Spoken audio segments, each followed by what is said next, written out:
बिस्मिल्लाहिर्रहमानिर्रहीम। अस्सलाम वालेकुम नाज़रीन, आप यूट्यूब चैनल देख रहे हैं। मैं इमरान खान हूँ। नाज़रीन, सबसे पहले काजी फ़ायद ईसा वाला मामला है, उस पर कार्रवाई शुरू हो गई है कि बरतानिया में उनके खिलाफ एहतजाज क्यों किया गया। बहुत सारे लोगों के ज़मीर जागे हैं, बहुत सारे लोगों की अखलाकियात जागी हैं, बहुत सारे लोगों की गैरत जागी है।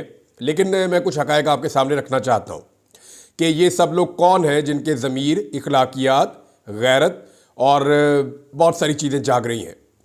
ये पूरी दुनिया में लोग पुरअमन एहतजाज करते हैं और हमने देखा अक्सर। लेकिन ये कौन लोग हैं जो अब ये कह रहे हैं कि ये एहतजाज गलत था।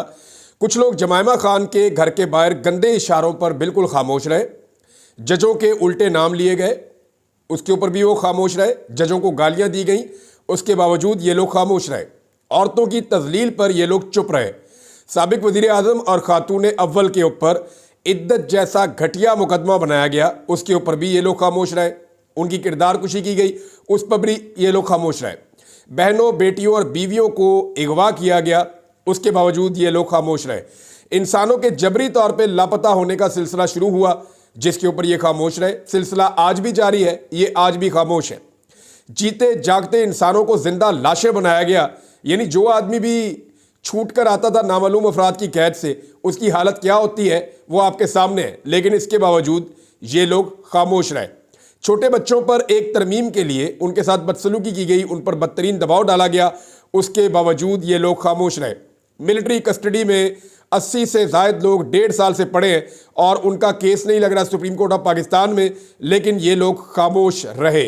इंतखाबी निशान छिन गया एक सबसे बड़ी पॉलिटिकल पार्टी का, ये लोग खामोश रहे।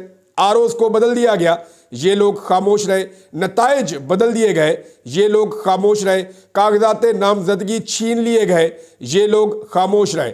70 से 80 साल तक की उम्र के लोग या इससे ज़्यादा उम्र के लोगों को हथकड़ियाँ लगाकर पेश किया गया अदालतों में और उन्हें लॉकअप्स के अंदर बंद किया गया, ये लोग खामोश रहे।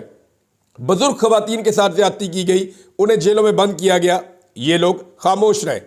सियासी कैदियों के मुंह के ऊपर काले कपड़े डाले गए, उन्हें घसीटा गया, ये लोग खामोश रहे। लोगों को नंगा करके इस मुल्क में मारा गया, ये लोग खामोश रहे। जीतने वालों से उनकी मखसूस नशिस्तें छीन कर हारने वालों को दे दी गई, ये लोग फिर भी खामोश रहे। चादर और चार दीवारी का तकद्दुस एक बार नहीं, हजारों बार इस मुल्क में किया गया, बार बार किया गया, लेकिन ये लोग खामोश रहे। साबिक वजीर आजम को गोलियां मारी गई इस मुल्क में, ये लोग खामोश रहे। वो अपना मुकदमा करवाने की कोशिश करता रहा, ये लोग खामोश रहे। पाकिस्तान का सबसे मकबूल सहाफ़ी शहीद कर दिया गया, ये खामोश रहे। उनकी वालदा आज तक अपना मुकदमा दर्ज नहीं करवा पाई, ये लोग खामोश रहे।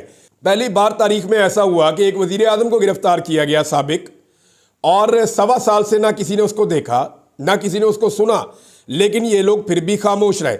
असेंबली और पार्लियामेंट लॉजेस पर नकाब पोशों ने हमला कर दिया, वहां से अरकान असेंबली को उठाकर ले गए, लेकिन ये लोग खामोश रहे। अरकान असेंबली के ऊपर असेंबली में और पार्लियामेंट लॉजेस में टॉर्चर किया गया, ये लोग खामोश रहे। खैबर पख्तूनख्वा हाउस पर धावा बोलकर उसको तोड़ा गया, इसके बावजूद ये लोग खामोश रहे। एक सूबे के वजीर आला को 1 महीने में 2 मरतबा गायब कर दिया गया, अगवा किया गया, लेकिन ये लोग खामोश रहे। और ये सारे काले करतूत जो हुए हैं इनके ऊपर और इस तरह के बेशुमार मैं आपको और गिना सकता हूं, ये लोग खामोश रहे।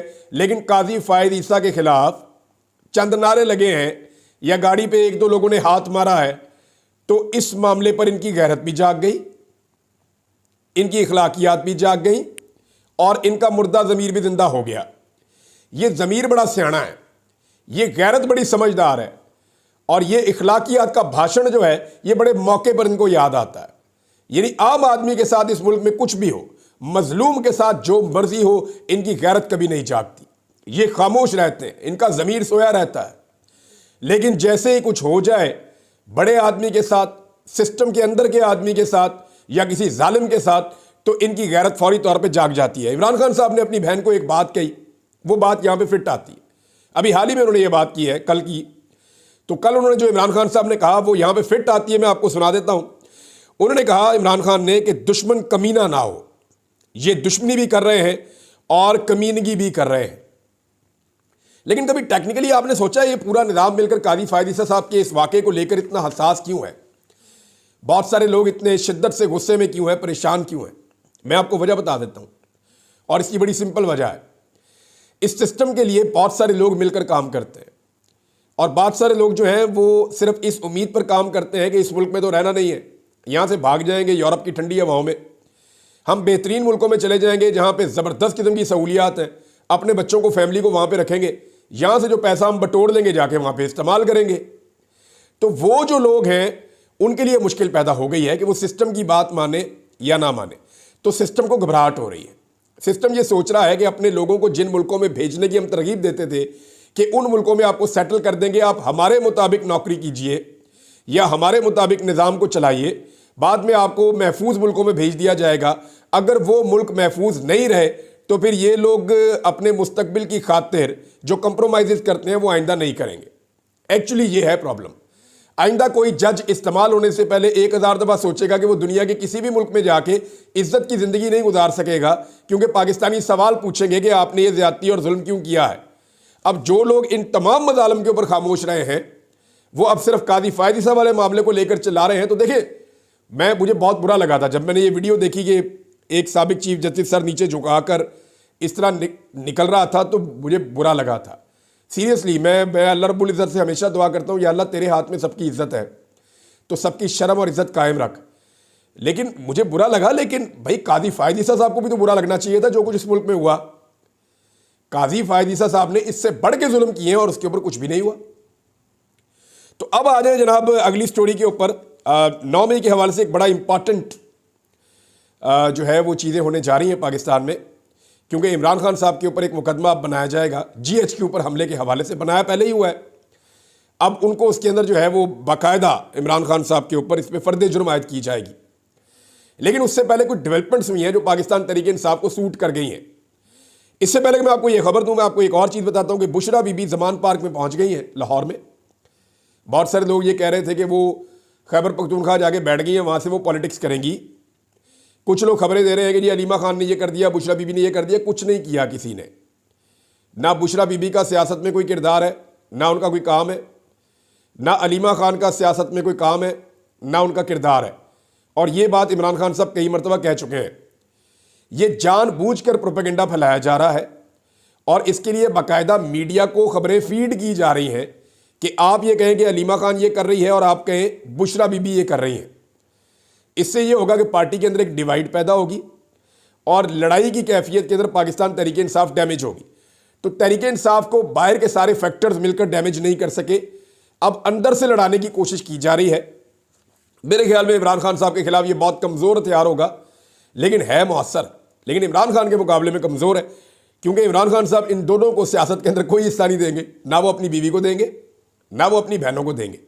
लिहाजा इनका सिर्फ किरदार इतना है कि एक अपने शौहर के लिए और दूसरी अपने भाई के लिए आवाज़ उठाती रहेंगी, और वो उनका हक भी बनता है। और सियासत करना या सियासी बात करना या सियासी समझबूझ होना, सियासी शऊर रखना, ये सबका हक है। ये हर आदमी का, हर औरत का हक है।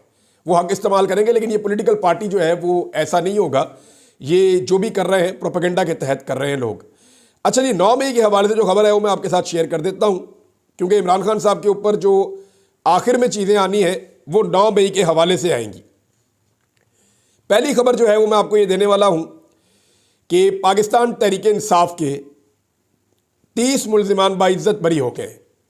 9 मई के पुरतशद्दुद वाक़यात जो हुए थे उनमें मुकदमा चलाया गया, और ये बड़े इंपॉर्टेंट मुल्ज़िमान हैं जो बाइज्जत बरी हुए हैं।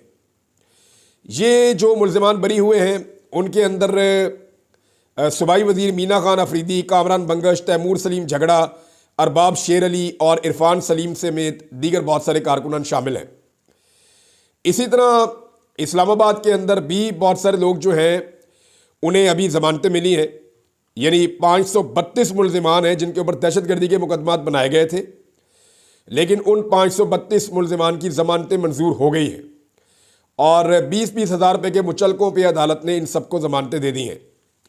अब इमरान खान साहब के ऊपर जो अब मुकदमा बनाया जाएगा या उनके ऊपर जो एक फ़र्द जुर्म आयद की जाएगी, मुकदमा तो पहले से बनाया हुआ है, और ये है जनाब GHQ के ऊपर हमला केस। इसमें मज़ीद 12 PTI कायदीन समेत 32 मुल्ज़िमान में चालान की नकूल तकसीम कर दी, जबकि इमरान खान को नकूल की तकसीम 8 नवंबर को होगी। इमरान खान साहब के ऊपर बनने वाले मुकदमों में ये एक कमज़ोर तरीन मुकदमा होगा। एक तो बहुत सारे लोग 9 मई के मुकदमात में बाइज्जत बरी हो गए हैं, बहुत सारे लोगों की इसमें जमानतें हो गई हैं, बहुत सारे लोगों का इसके अंदर किरदार साबित ही नहीं हुआ, और जो लोग वादा माफ गवाह बन गए या जिन लोगों ने कह दिया जी प्रेस कॉन्फ्रेंस कर दी ठीक है, वो लोग अपने घरों में जाकर बैठे हुए हैं। तो ये सारी प्रेसिडेंट इसके साथ लगेगी। दूसरा, 9 मई की जो मनसूबाबंदी है उसका मुकदमा इमरान खान साहब पे पहले ही हो चुका है लाहौर में, और मनसूबाबंदी वाले केस के अंदर लाहौर हाई कोर्ट ने जिस तरह उड़ा के मारा था सारे मुकदमे को, वो भी आपके सामने है, वो भी प्रोसिक्यूशन साबित नहीं कर सकी। अब अगर मनसूबाबंदी इमरान खान साहब ने नहीं की तो क्या GHQ के ऊपर हमले में इमरान खान साहब बराह रास्त मुलविस थे? तो देखिए, 9 मई को इमरान खान साहब को गिरफ्तार कर लिया गया था, वो इदारों की हिरासत में थे, और उस वक्त अवामी रद्द-ए-अमल के तौर पर यह सब कुछ हो रहा था। अगर कोई मनसूबाबंदी थी तो वो इमरान खान साहब ने पहले की होगी लाहौर में, तो लाहौर में मनसूबाबंदी वाला केस तो पहले ही उड़ गया, यानी इसमें से तो इमरान खान साहब निकल गए। अब फिजिकली इमरान खान साहब जो है वो कैद में गिरफ्तार है, तो उनको इसके अंदर रगड़ा दिया ही नहीं जा सकता।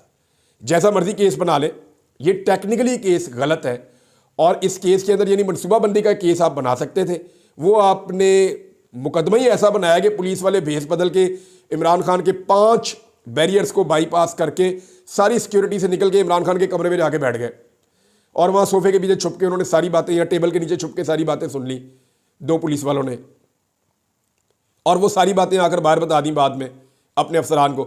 उसमें इतने लकूनास थे, वो उड़ा के मार दिया वहाँ पे हाई कोर्ट ने। तो साजिश तो साबित नहीं हुई। अब इमरान खान प्रैक्टिकली क्या उसके अंदर शामिल थे 9 मई को GHQ पे अटैक में?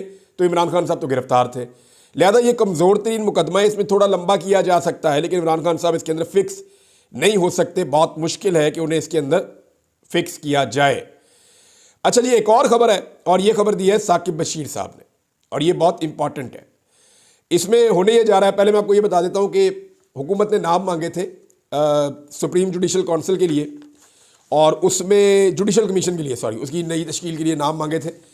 तो जुडिशल कमीशन की तश्कील के लिए 2 नाम दे दिए हैं अपोजिशन में, और 2 दे दिए हुकूमत ने। हुकूमत की तरफ से बिलावल भुट्टो या बिलावल जरदारी, और अपोजिशन की तरफ से जो इरफान सिद्दीकी है वहाँ से, और अपोजिशन की तरफ से शिबली फराज और उमर अयूब है।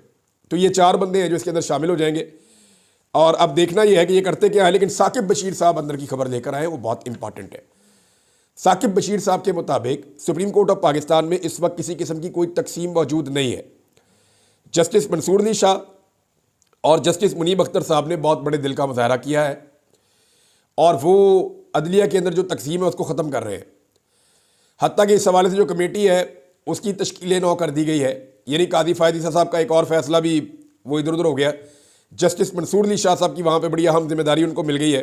इसके ऊपर बाद में तफसीली बातचीत करेंगे, लेकिन जो साकिब बशीर साहब की खबर है वो ये है कि हुकूमत को ये उम्मीद थी कि जस्टिस याह्या अफरीदी इनकार कर देंगे, और इस सूरत में अमीनुद्दीन खान साहब जो हैं उनको बना दिया जाएगा चीफ जस्टिस ऑफ पाकिस्तान।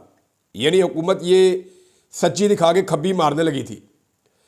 पूरे पाकिस्तान को ये कहा कि जी पहले 3 में से ही आएगा, अगर याह्या अफरीदी साहब ने इनकार कर दिया तो फिर हमें पहले 2 में से लेना पड़ेगा। हालांकि ये झूठ था। साकिब बशीर साहब ये खबर दे रहे हैं कि हुकूमत ने ये झूठ फैलाया जानबूझकर, और इस तरह से इसको पोर्ट्रे किया कि हम सबको यकीन आ गया। लेकिन एक्चुअली जो अंदर गेम था वो ये था कि अगर याह्या अफरीदी साहब इनकार करते हैं तो फौरी तौर पे जस्टिस अमीनुद्दीन खान को चीफ जस्टिस बना दिया जाएगा, और फिर तो आप समझेंगे कादी फ़ायद ईसा पार्ट 2 हो जाता। लिहाजा ये तो अच्छा ही हो गया, फिर जो है वो जस्टिस याह्या अफरीदी साहब ने हलफ ले लिया। ये अगर मैं साकिब बशीर साहब की खबर पे यकीन करूँ तो उन्होंने कहा जी कि प्रैक्टिस एंड प्रोसीजर कमेटी के अंदर भी हुकूमत ये सोच रही है कि 3 के बजाय 5 जजेस कर दिए जाए। अच्छा, प्रैक्टिस एंड प्रोसीजर कमेटी में तब्दीलियाँ कर करके ये थक गए। पहले कमेटी बनाई, उसके एक रूल बनाए, फिर दूसरे रूल बनाए, फिर ऑर्डिनेंस ला के उसको दोबारा तब्दील किया, अब उसको फिर तब्दील करना चाह रहे हैं। तो इसका तो इन्होंने मजाक बनाकर रख दिया कि अगर 5 जजेस उसमें ले आएंगे तो शायद हुकूमत की बात बन जाए। हुकूमत सुप्रीम कोर्ट में जजेस की तादाद भी 17 से बढ़ाकर 23 करना चाहती है, लेकिन क्या हुकूमत ये फौरी तौर पे कर सकती है कि अपनी मर्जी के जजेस लाकर सुप्रीम कोर्ट ऑफ पाकिस्तान में अक्सरियत हासिल कर ले? तो मामला ये है कि तादाद अगर हुकूमत बढ़ा भी ले, फिर भी जजेस की तैनाती होने में सालों लग सकते हैं। ऐसा नहीं होता कि जज फौरी तौर पे तैयार बैठे हुए हैं, आपने 6 जज उठाए और लाकर सुप्रीम कोर्ट ऑफ पाकिस्तान में बैठा दिया। कादी साहब अपने 13 महीनों के अंदर सिर्फ 3 जजेस ला सके हैं, और वो भी लाते लाते उन्हें 7-8 महीने लग गए थे। तो हुकूमत के लिए फौरी रिलीफ तो निश्ता, एक दो जज तो फौरी तौर पे आ सकते हैं, लेकिन उससे भी हुकूमत अकलियत में ही रहेगी या हुकूमत के हमायती जजेस अकलियत में रहेंगे। और काजी फ़ायद ईसा साहब की वजह से कुछ जजेस अगर खड़े थे हुकूमत के कैंप में, तो काजी साहब की रिटायरमेंट के बाद वो कहाँ खड़े हैं इसका अंदाज़ा आप अच्छी तरह लगा सकते हैं। और काजी साहब की हालत देखने के बाद जो ये कौम उनसे सवालात कर रही है या जिस इज्जत अफजाई के साथ वो रिटायर हुए हैं, इसको देखने के बाद तो वो जजेस से 10 दफ़ा सोचेंगे कि उन्होंने जुल्म और ज़्यादती का साथ देना है या नहीं देना। तो ये जल्दबाजी में नहीं हो सकेगा, एक नया बहरान जन्म ले सकता है। और आईनी तरमीम भी चैलेंज हुई है। देखिए, आईनी तरमीम को बहुत सारे लोगों ने सुप्रीम कोर्ट ऑफ पाकिस्तान में चैलेंज किया हुआ है, और जो सुप्रीम कोर्ट ऑफ पाकिस्तान को कवर करने वाले जर्नलिस्ट हैं उनका ये कहना है कि आइडियल सिचुएशन तो ये होगी कि फुल कोर्ट इस मामले को देखे, यानी पूरा सुप्रीम कोर्ट बैठे और बैठकर इस मामले को देखे, क्योंकि इसी के अंदर से आईनी बेंच भी बाद में बनना है ना, तो कोई एतराज़ ही नहीं कर सकता। सारे जजेस मिलकर बैठे और बैठकर देखें कि आया ये आईनी तरमीम दुरुस्त हुई है या ये आईनी तरमीम गलत हुई है। ये मामला भी उठाया जाना चाहिए। बहरहाल एक खबर और है, मैं आपके साथ शेयर कर देता हूँ, और ये खबर है जनाब सानिया निश्तर साहिबा के हवाले से अफसोसनाक खबर है कि उन्होंने इस्तीफ़ा दे दिया है। सेनेट से 2021 में वो आई थी, ये बैनुल अक़वामी किसी इदारे में उन्होंने मुलाजमत की है, उसकी वजह से वो कह रही थी मैं इस्तीफ़ा दे रही हूँ, लेकिन वजह आप सारे जानते हैं। मुझे अगर सेनेट में ख़वातीन में किसी के ऊपर आप ये कह सकते थे कि वाकई में इमरान खान ने कमाल काम किया, तो सानिया निश्तर साहिबा को लाना सेनेट में बड़ा कमाल काम था। बड़ी काबिल खातून, पाकिस्तान को ऐसे लोगों की ज़रूरत है, और ऐसे लोग अगर सियासत से बाहर जा रहे हैं तो जो सियासत का हाल कर दिया तो ऐसे लोग तो छोड़ कर जाएंगे, और आप इनकी जगह पे कैसे लोगों को लेकर आएंगे? आप एमल वली खान टाइप के लोगों को लेकर आएंगे जिन्होंने अपने बुजुर्गों की सियासत तबाह कर दी है। यानी ANP अपनी पूरी सियासत में इस वजह से मकबूल थी, या उनका जो एक नज़रिया था वो ये था कि वो ये कहते थे कि एस्टेब्लिशमेंट की सियासत में मुदाखलत नहीं होनी चाहिए, और इसी एक नुक्ते पर ANP की पूरी सियासत खड़ी थी। आज एमल वली खान उस जगह पे ले आए ANP को कि उन्हें अपनी सियासत बचाने के लिए एस्टेब्लिशमेंट की सहूलतकारी दरकार है, और वो एस्टेब्लिशमेंट की हर बात मानते हैं, चाहे मुंह से कुछ भी कहते रहें। और उन्हें ये पता है कि अगर आइंदा इलेक्शन में कोई 2-4 सीटें उनको मिल सकती हैं तो वो एस्टेब्लिशमेंट ही दिलाएगी, क्योंकि अवाम की नज़र में तो उन्होंने अपनी पार्टी जानबूझकर खुद ख़त्म कर दी है। कुछ और खबरें नाज़रीन मैं आपके साथ शेयर करता हूँ। एक तो मरियम नवाज साहबा का स्टेटमेंट है, बड़ा मज़े का, मैं उस पर बात करना चाहूँगा। मरियम नवाज ने कहा कि जहाँ नवाज शरीफ का नाम आता है लोग आंखें बंद करके यकीन करते हैं। स्टेटमेंट यहाँ मुकम्मल नहीं हुआ, उनका यहाँ पे मुकम्मल हो गया।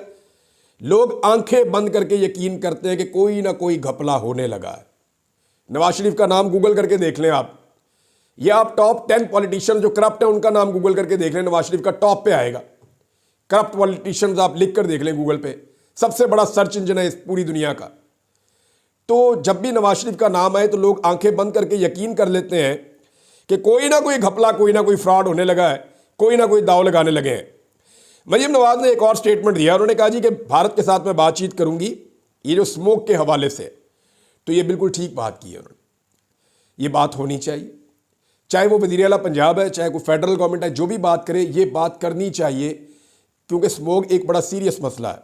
आप मेरी हालत देख लें, लोगों की हालत आप देख लें कि थोड़ी थोड़ी देर के बाद आंखों में से पानी बहता है, फ्लू होता है। जो भी लाहौर के आसपास भी जाता है उसको 2-4 दिन लग जाते हैं इलाज करवाते हुए, जो भी लाहौर का चक्कर लगा के आएगा।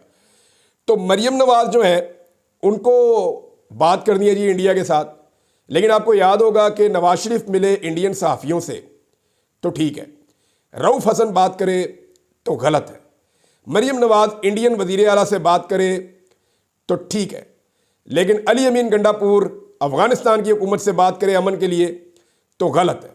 तो ऐसे तो नहीं हो सकता ना, ऐसा तो नहीं हो सकता कि आप एक चीज़ को एक वक्त में अच्छा कहें और दूसरे वक्त में बुरा कहें। ये मुनाफकत है, ये 2 नंबरी और बेईमानी है, इससे अपने आप को बचाएं। नाज़रीन एक और आपको मैं बड़ा दिलचस्प मुकदमा बताता हूँ। तहरीक इंसाफ की रुकन असम्बली हैं अनीका मेहदी भट्टी, उनके वालिद मेहदी भट्टी और भाई शौकत भट्टी के खिलाफ 1.5 टन का एक AC, ये पहले MNA रह चुके हैं और बड़े ठीक ठाक लोग हैं। इन्होंने जनाब अली पुलिस ने इन पर मुकदमा दर्ज किया, पंजाब पुलिस ने। ये मरियम नवाज की कारकर्दगी है ना कि 1.5 टन का AC इन्होंने चोरी कर लिया और 40 इंच की LCD भी इन्होंने चोरी कर ली।